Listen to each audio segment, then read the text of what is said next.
자, 여러분 반갑습니다. 오늘은 10월의 마지막 날이었죠. 10월 한 달도 안전하게 잘 마감이 된 것 같습니다. 오늘 코스피 종합지수는 예상했던 것처럼 1.29% 하락 마감이 됐고, 코스닥도 0.78% 하락 마감이 됐습니다. 코스피 업종 차트를 살펴보면 전일날 기준선을 이탈했었고, 오늘은 하단 20일선도 이탈하고 마감이 돼버렸죠. 직전 저점 자리가 강력한 지지선이 될 것으로 예상이 되고, 직전 저점 자리가 이탈이 됐을 때는 새로운 저점을 잡아 나가야 되겠죠. 코스닥도 5일 이평선과 10일 이평선을 이탈하고 마감이 됐습니다.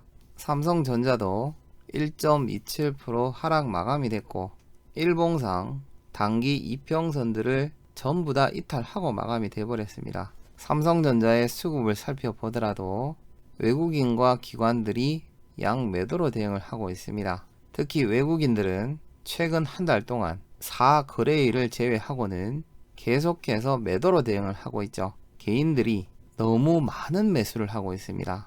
이렇게 되면 주가가 반등이 나오기가 굉장히 힘듭니다. 코스피 업종별 투자자 순매수도 살펴보겠습니다. 외국인과 기관들이 매도로 대응을 했고, 개인들만 1조 2천억 원이 넘는 매수를 했죠. 의약품과 전기전자, 제조업 섹터에서 가장 많은 매도가 나왔고, 양 매수가 들어온 섹터가 단 한 군데도 없었죠. 반면 코스닥은 외국인들이 매수가 들어왔습니다. IT 종합 섹터에서 가장 많은 매수가 들어왔고, 제약과 기계 장비 섹터에서는 가장 많은 매도가 나왔습니다. 어차피 저희들은 코스닥 종목이 없는 상태이기 때문에 코스닥 수급은 당분간 안 보셔도 될 것 같습니다.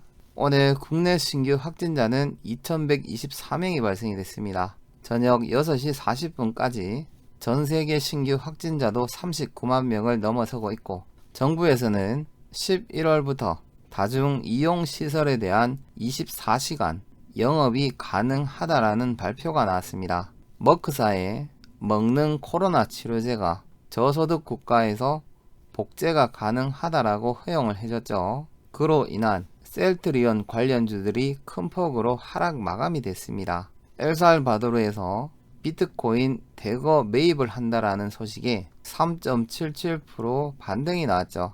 위메이드가 무서울 정도로 상승을 하고 있습니다. 최근 주가가 800%나 상승을 했고, 미르포의 동시 접촉자가 100만 명을 넘어섰다라는 발표가 나왔죠. 특히 가상화폐로 현금화도 가능하다라고 발표가 나왔습니다.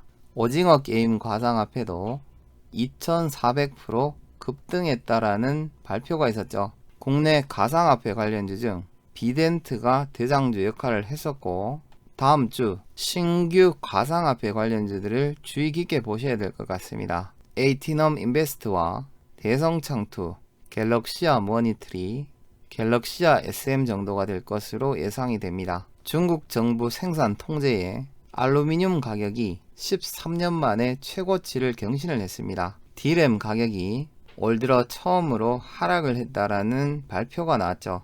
특히 삼성전자와 SK하이닉스가 타격을 볼 것으로 예상이 되고, 내년 상반기까지 계속해서 하락할 가능성도 예상이 되고 있죠. 고점 대비 30% 이상 하락할 수도 있다라는 예상치도 나왔습니다.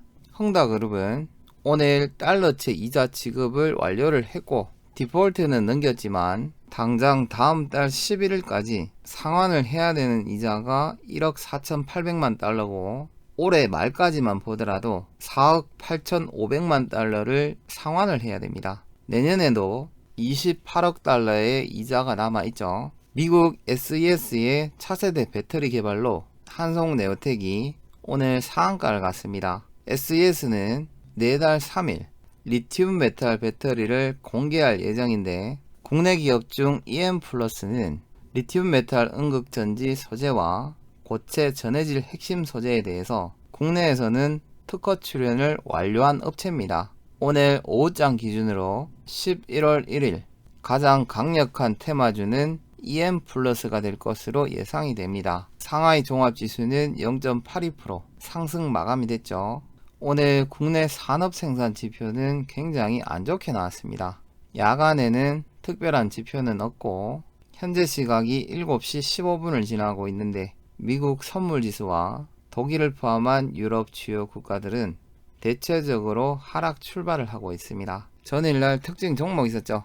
아주 IB 투자 10분봉으로 돌려보면 이 구간이 됩니다. 시가가 11%, 고가가 13%, 종가가 11%대에 마감이 됐기 때문에 진입하신 분들은 짧은 수익이나 약보합으로 마감이 됐을 것으로 예상이 됩니다. 11월 1일 월요일 특징 종목은 앞에서 설명드린 EM+입니다. 11월 1일 월요일 공식 추천 종목은 없습니다.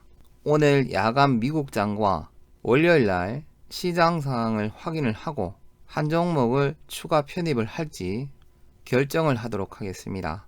반면 다음주 짧은 단타나 2-3 기법으로 진입 가능한 관심 종목을 3종목을 찾아봤습니다. 우선 첫 번째 종목은 다날입니다. 두 번째 종목은 SKC입니다. 세 번째 종목은 에코프로입니다. 에코프로와 SKC는 2차전지 관련주죠. 에코프로의 재무차트를 살펴보면 2018년도를 기준으로 올해 사상 최대 실적, 3분기, 분기 최대 실적을 예상을 하고 있습니다. SKC도 마찬가지입니다. 사상 최대 실적과 분기 최대 실적을 예상을 하고 있죠. 특히 리튬 메탈 배터리 이슈가 있기 때문에 월요일날 2차전지 쪽으로 수급이 쏠릴 가능성이 높아 보입니다. 그리고 다날의 경우에는 최근 싸이월드로 이슈를 받고 있고 비트코인에 대한 추가 호재를 받고 있죠. 올해 예상 실적은 확인된 게 없지만 시장에서 계속해서 주목을 받고 있는 종목입니다. 하지만 최근 주가가 많이 반등이 나왔기 때문에 중기로 대응하기보다는 트레이딩으로 대응을 하실 것을 추천을 드립니다. 무엇보다도 월요일날 시장 상황을 확인을 하시고 대응하시는 것이 가장 좋은 방법이겠죠. 전일 나스닥 지수와 S&P 500 지수는 사상 최대 종가로 마감이 됐죠. 하지만 국내 코스피 지수는 3거래일 연속으로 하락을 하고 있습니다. 11월 달에는 국내 금리 인상이 불가피해 보입니다. 미국의 테이퍼링도 11월 달에 시작이 될 것으로 예상이 되고 있죠. 현재 국내 시장은 저의 경험으로 봤을 때 반드시 주식 비중을 축소를 해야 되고 보유 종목에 대해서는 비중 조절과 매매 전략을 철저하게 세우시고 가장 안전한 종목으로 투자를 해야 될 때입니다. 투자할 종목이 없으면 억지로 수익을 내려고 하시면 안 됩니다. 개인 투자자의 가장 큰 장점 중에 하나가 내가 투자하고 싶을 때 투자하고 싶은 금액만큼 자유롭게 투자를 할 수가 있는 거죠. 저점이 아닌데도 추가 매수를 하고 빚을 내서 투자를 하다 보면 반드시 시장에서 엄청난 손실이 발생이 되기 때문입니다. 10월 한 달 동안 수고 많으셨고 11월 달도 안전 매매를 통해서 손실 없는 투자가 될 수 있기를 기대해 보겠습니다. 수고하셨습니다.